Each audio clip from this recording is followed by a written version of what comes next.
Você já participou de alguma missa em intenção de um falecido? Na cultura cristã da Europa Ocidental, na Idade Média, esse tipo de prática não se tratava de simples homenagem ou gesto simbólico. Vivos e mortos não eram mundos separados e incomunicáveis. Acreditava-se que determinadas ações realizadas pelos vivos, como orações, missas e obras de caridade, poderiam interferir no destino das almas no além. Este é o podcast História da Península e Trajetórias de Pesquisa. Eu sou Patrícia Seriero e neste episódio converso com o pesquisador Matheus Ribeiro sobre as práticas de purgação das almas na Castela medieval. Matheus é mestrando em História da Universidade Estadual Paulista, Unesp, Campos de Assis. Mas antes de prosseguirmos, se você gosta de história e divulgação científica, curta este episódio e siga o podcast. Isso nos ajuda bastante. Olá, Matheus, seja muito bem-vindo ao nosso podcast. É muito bom ter você aqui. Olá, Patrícia. Olá, você que está ouvindo. Muito obrigado, agradeço pelo convite. Espero que seja proveitosa a participação. Matheus, eu começo perguntando sobre como os cristãos medievais imaginavam o além. Ou seja, o que acontecia com a alma depois da morte do corpo? Bom, então sobre o além, para a cultura cristã medieval, né, a gente pode colocar essa temática numa questão de longa duração, pensando que está ali, né, desde a Alta Idade Média até a Baixa Idade Média. Quero dizer, né, está se configurando, se alterando, se consolidando, afinal. São alterações drásticas que o além vai passar. Pensando na minha pesquisa, o purgatório, muito do que há, inclusive, é anterior, né, vamos dizer assim, às influências. Por exemplo, a questão do fogo, né. O Legoff, na sua obra, O Nascimento do Purgatório, vai retomar como o fogo indo-europeu. Então, de culturas outras e que inclusive não ocidentais, né, com um recuo grande, podemos colocar assim, em relação ao tempo. Para essa cultura cristã medieval que vai se consolidar ao longo de toda a Idade Média, o além, ele, como eu disse, sofre alterações. A gente pode colocar o além, a princípio, né, como algo dual, ambivalente. Então, é inferno e paraíso. É óbvio que havia os limbos das crianças, dos inocentes, que vai permanecer, mas o que talvez mais se sobressaía, a princípio, na Alta Idade Média, seria o seio de Abraão. O seio de Abraão, ele vai ser um lugar designado para aqueles que vão ser acolhidos, que vão merecer, vamos dizer assim, um refrígio, né, o Lewolf vai chamar o refrigério, aonde você descansa, se acalenta. Ao falar do seio de Abraão, talvez, uma passagem que mais vai se destacar é do rico e do Lázaro. Então, o rico e o Lázaro morrem, o rico está de um lado, enquanto Lázaro do outro, os dois divididos por uma fenda. O rico vai reclamar, dizendo que está com sede, que está cansado, vai pedir para que Lázaro vá lá e dê água a ele, mas não vai acontecer. Então, ali é um momento onde o rico vai sofrer suas penas, enquanto Lázaro, né, no seio de Abraão, lugar de acolhida, vai ali descansar, né? Ainda não seria uma recompensa como a do céu, mas já seria de um primeiro movimento aonde há esse descanso, né? Aonde há a espera da ressurreição. E aí ele vai ser considerado, talvez, o que há de mais importante, como esse receptáculo das almas, né, dos fiéis cristãos, com dimensão de temporário. Justamente o purgatório mais tarde, né, vai ganhar essa dimensão de temporário. Inclusive um dos ambientes do pós-morte, o único ambiente do pós-morte em que há o tempo. O inferno, ele é a eternidade, o paraíso, ele é a eternidade. Os dois alentes de tempo, enquanto o purgatório há tempo. Então, é nesse sentido. O seio de Abraão, né, não é o único, como eu disse, há os limbos, a ideia da Gená também. A Gená, que para os judeus talvez seria o mais próximo do inferno, né, um lago de fogo, onde sempre queimará e nunca vai cessar de queimar. Então, há esses ambientes. Os limbos, como eu disse, talvez um dos mais famosos, mas os limbos aonde estão os profetas, os anciões do Antigo Testamento, e que depois, posteriormente, vão ser resgatados por Jesus, né? E ali ele fecharia o limbo, a sua descida no inferno, para daí subir e ascender aos céus para depois ressuscitar. Então a ideia seria essa. Mas, como eu disse, né, tudo isso pensando sobretudo um sistema do alto, do além, onde há inferno e paraíso, mas que mais tarde vai se alterar com as configurações do purgatório. Então, como eu disse, no seio de Abraão, o purgatório vai tomar o seu caráter de temporário, não de descanso, mas de um local onde há uma ação própria, distinta do que é do paraíso e do que é do inferno. Então, o inferno que é próprio dos seus tormentos e da pena eterna, o paraíso que é próprio à salvação. Então, ali o descanso eterno, o gozo, né, a terra onde jorra leite e mel. E aí, o purgatório vai ser esse ambiente de purgação, né, onde as almas vão pagar suas penas, dos seus pecados restantes da vida anterior, da vida terrena. Mas, nessa configuração do purgatório, né, que vai se consolidar no século XII, a gente pode colocar que esse sistema do além vai passar a ser um sistema ternário. Então, agora, constituído por inferno, purgatório e paraíso. E esse sistema ternário, ele vai ser complexo, algumas representações, vamos dizer assim, próprias do purgatório vão passar a surgir.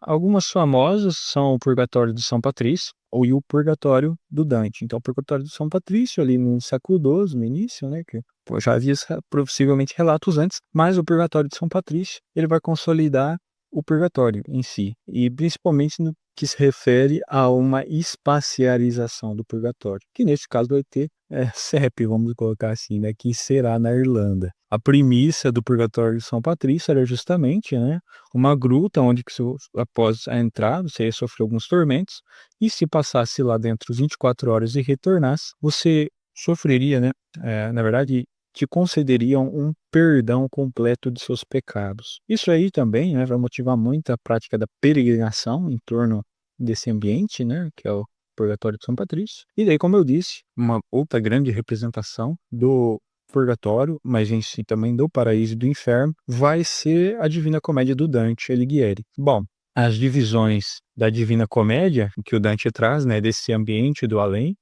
vai ser um inferno, onde vai haver 9 círculos, mas aí há o anti-inferno, que seria ali o limbo, né, onde estão os filósofos, né, da antiguidade clássica. O purgatório, ele já vai ser dividido pelo antepurgatório, né, ele vai ser dividido também em 7 cornijas, né, ou terraços, vamos colocar assim, onde há ali cada pena representando um pecado capital. E daí no topo, ali, vai haver o paraíso. E daí o paraíso, ele vai ser antecedido pelo paraíso terrestre.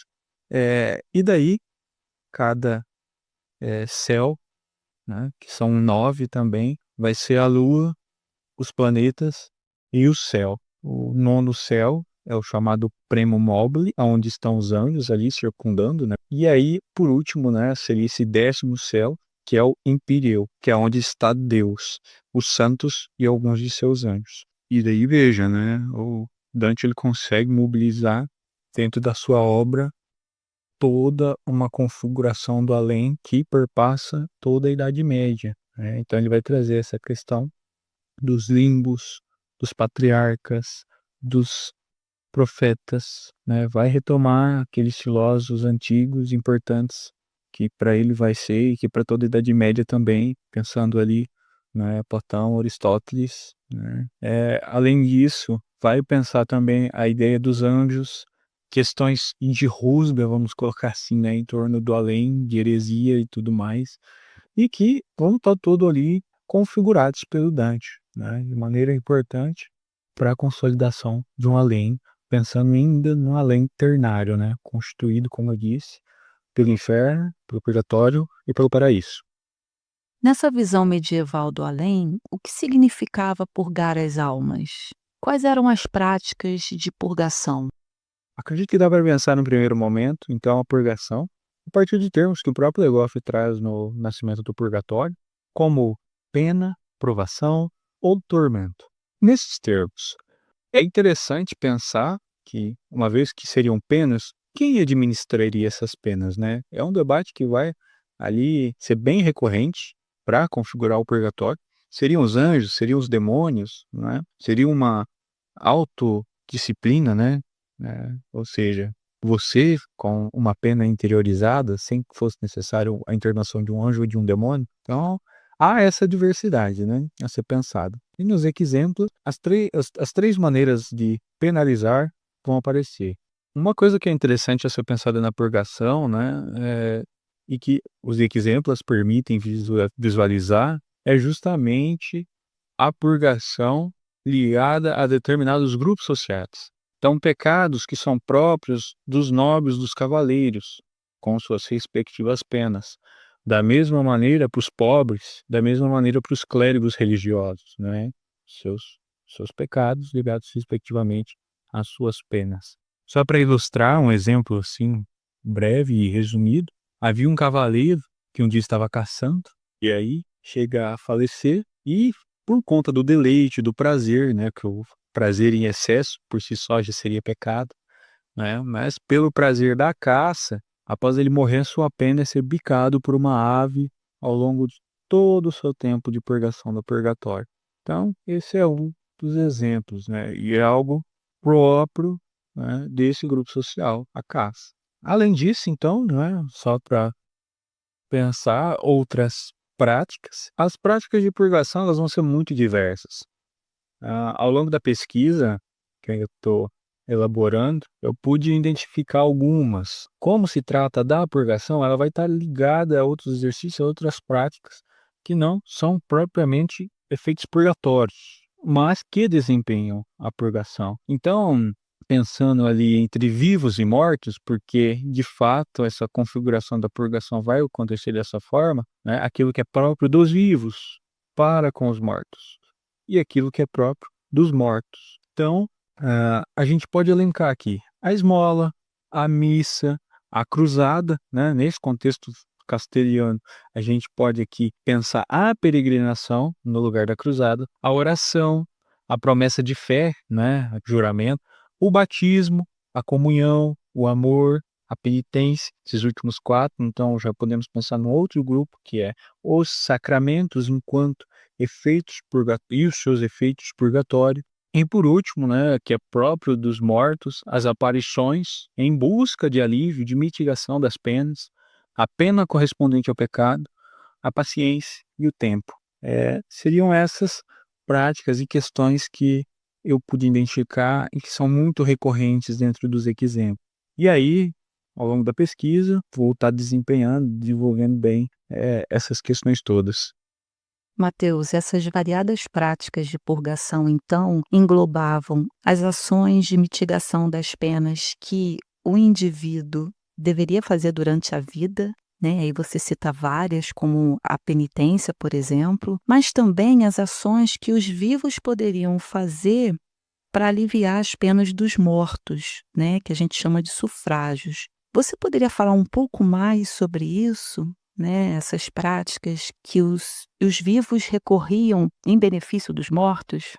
Todas essas práticas que eu pude listar, elas vão ser chamadas de sufrágios. Etienne de Bourbon, um dominicano, ele vai elencar 12, né, no total. Dentre eles, essas práticas que eu pude listar.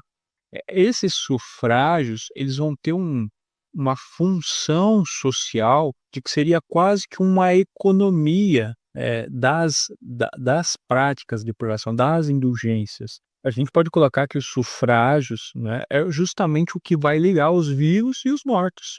A efeito dos sufrágios, da sua potência, né, da sua capacidade de mitigação das penas, né, que as almas sofrem no purgatório, vai estar ligado também diretamente ao núcleo familiar que a alma, né, enfim, que o falecido, que o finado, teve enquanto vivo.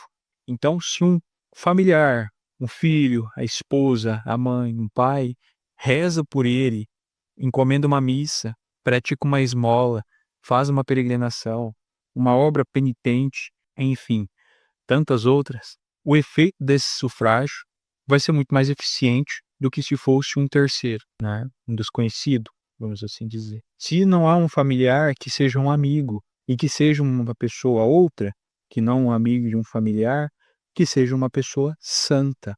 Dentro dos exemplos vai ser muito comum as aparições aparecerem a homens santos, a grandes bispos, esses que vão ter a capacidade de rezar, de interceder por essas almas, e que essas aí, por fim, depois vão lhes aparecer novamente, né, reaparições, dizendo sobre o sucesso do fim de suas penas do purgatório. Então, justamente, esses sufrágios, em especial a Castela, né, pensando ali o estabelecimento de uma regra moral cristã, vão desempenhar uma função importante, de que se você pratica essas práticas, esses exercícios, você não está diretamente somente, né, vamos colocar assim, somente aliviando as almas no purgatório.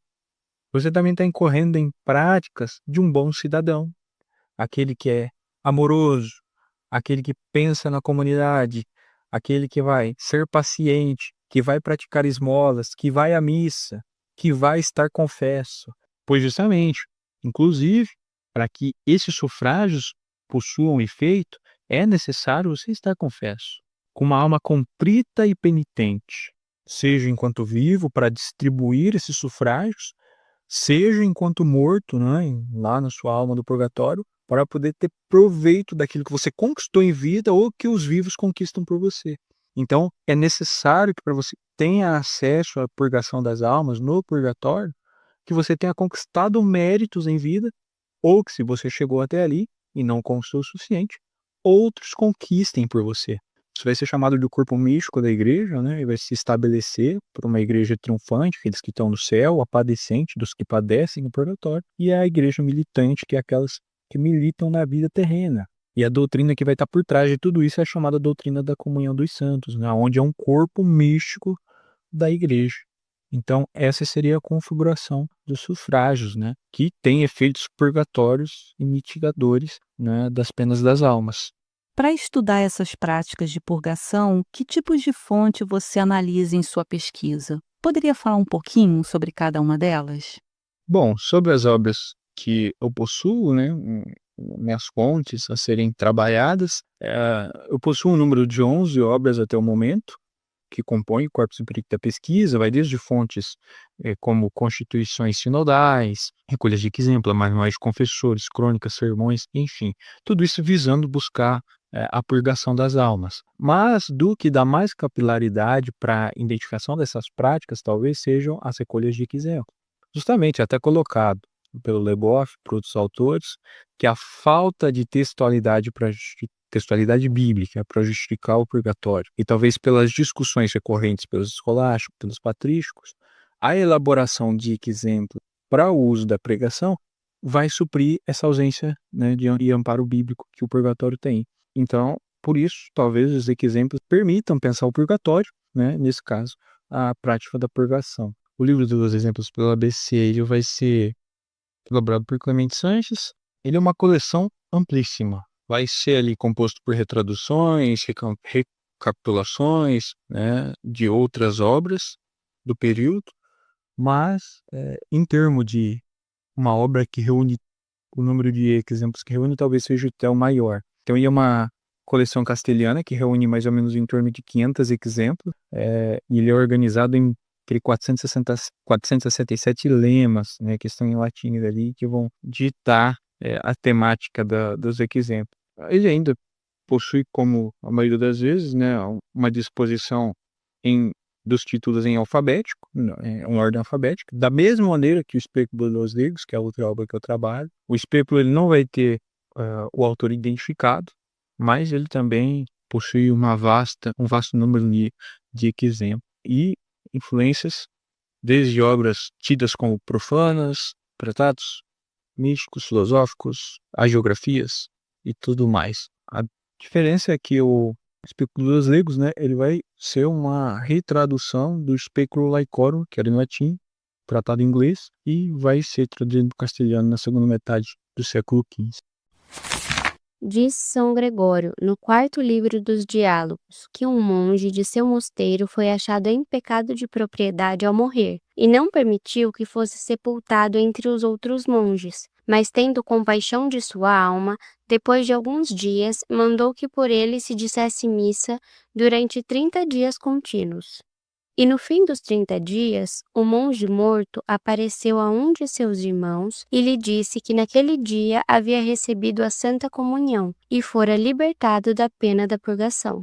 E daqui é o que o apóstolo diz no capítulo 2 da primeira epístola que escreveu aos Coríntios. O pão que partimos é participação do corpo do Senhor, pois todos participamos de um pão e de um cálice. Convém entender os fiéis vivos e os mortos.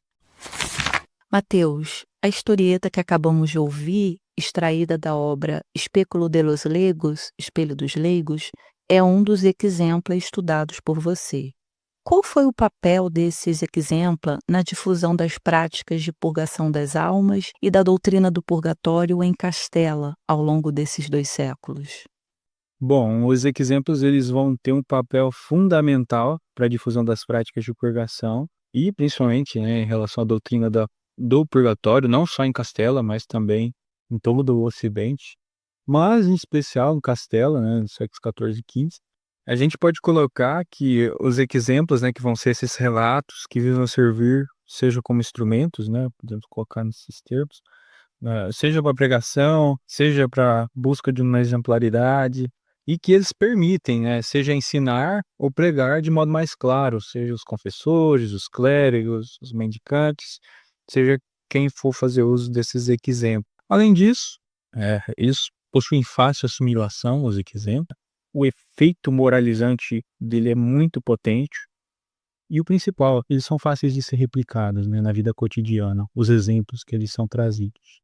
Como o exemplo que foi lido, trata-se de como eu disse, né, de um pecado e de uma respectiva pena própria de um grupo social, que são os seus monges, né? Então, esse monge que vai ter propriedade, uma vez que faz voto de pobreza, vai dispensá-lo e vai morrer em condição de pecado. Mas como também diz, por ser monge, talvez, né, uma regra, uma disciplina que dirige a vida, teve uma vida virtuosa, mas que morreu em pecado. Mas dessa forma, pelo auxílio dos vivos, neste caso, né, de seu superior, vai ali rezar missas por 30 dias e ali vai ser suficiente para lhe tirar do purgatório. Mas também a ênfase, né, do efeito que a Eucaristia tem, de que o sacrifício da missa tem, e do quanto é importante desempenhar o papel, né, enquanto fiel leigo, seja enquanto monge, seja enquanto nobre, dentro dessa comunidade que celebra esse sacrifício de Jesus. Então, os exemplos, né, como este exemplo e tantos outros, vão ser fundamentais por conta disso. Dentro de uma sociedade que talvez tenha suas preocupações escatológicas, né, milenaristas, de fim de mundo, onde o juízo final estaria próximo, a iminência do anticristo, talvez, mas também pela exigência de uma igreja, de um reduto, onde uma regra e uma disciplina moral forte sejam cobradas, a necessidade e a preocupação com o destino após a morte se faz essencial.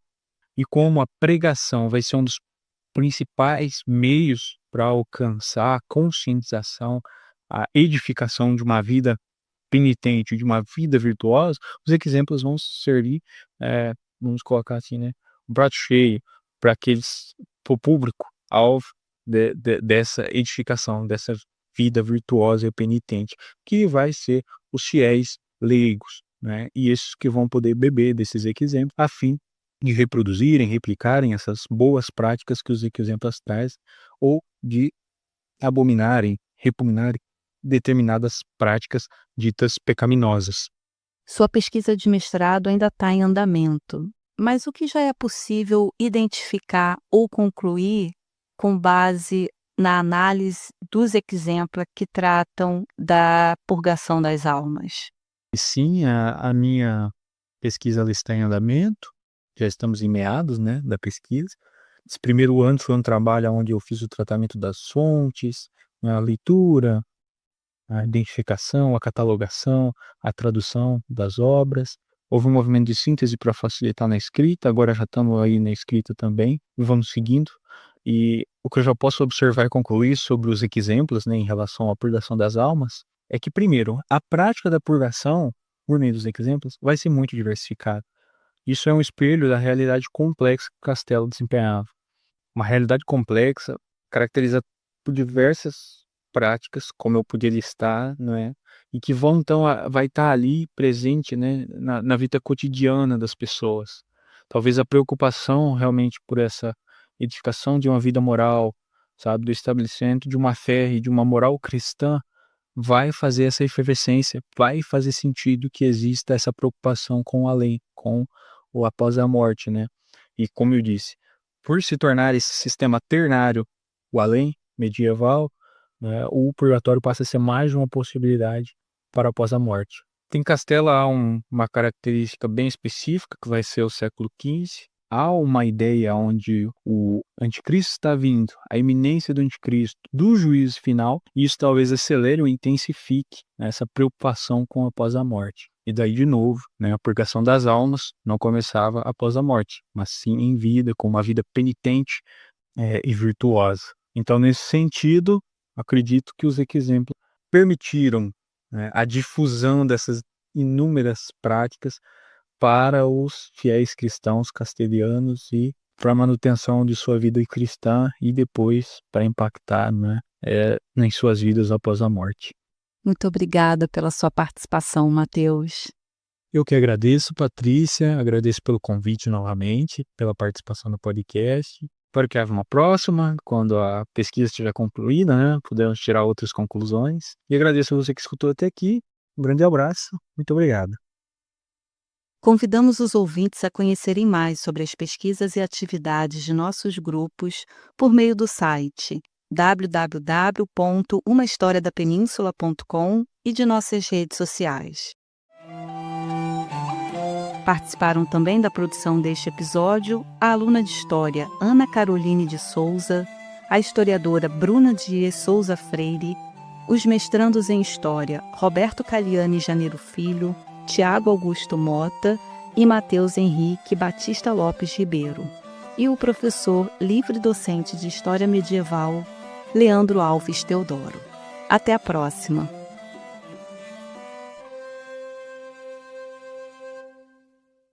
História da Península e Trajetórias de Pesquisa é um projeto de extensão da Faculdade de Ciências e Letras da Universidade Estadual Paulista, Unesp, Campos de Assis, produzido pelos grupos de pesquisa O Ensino da Fé Cristã na Península Ibérica, séculos XIII, XIV e XV, e Instrução e Conversão no Mundo dos Exempla Ibéricos, Pilares da Moral Cristã.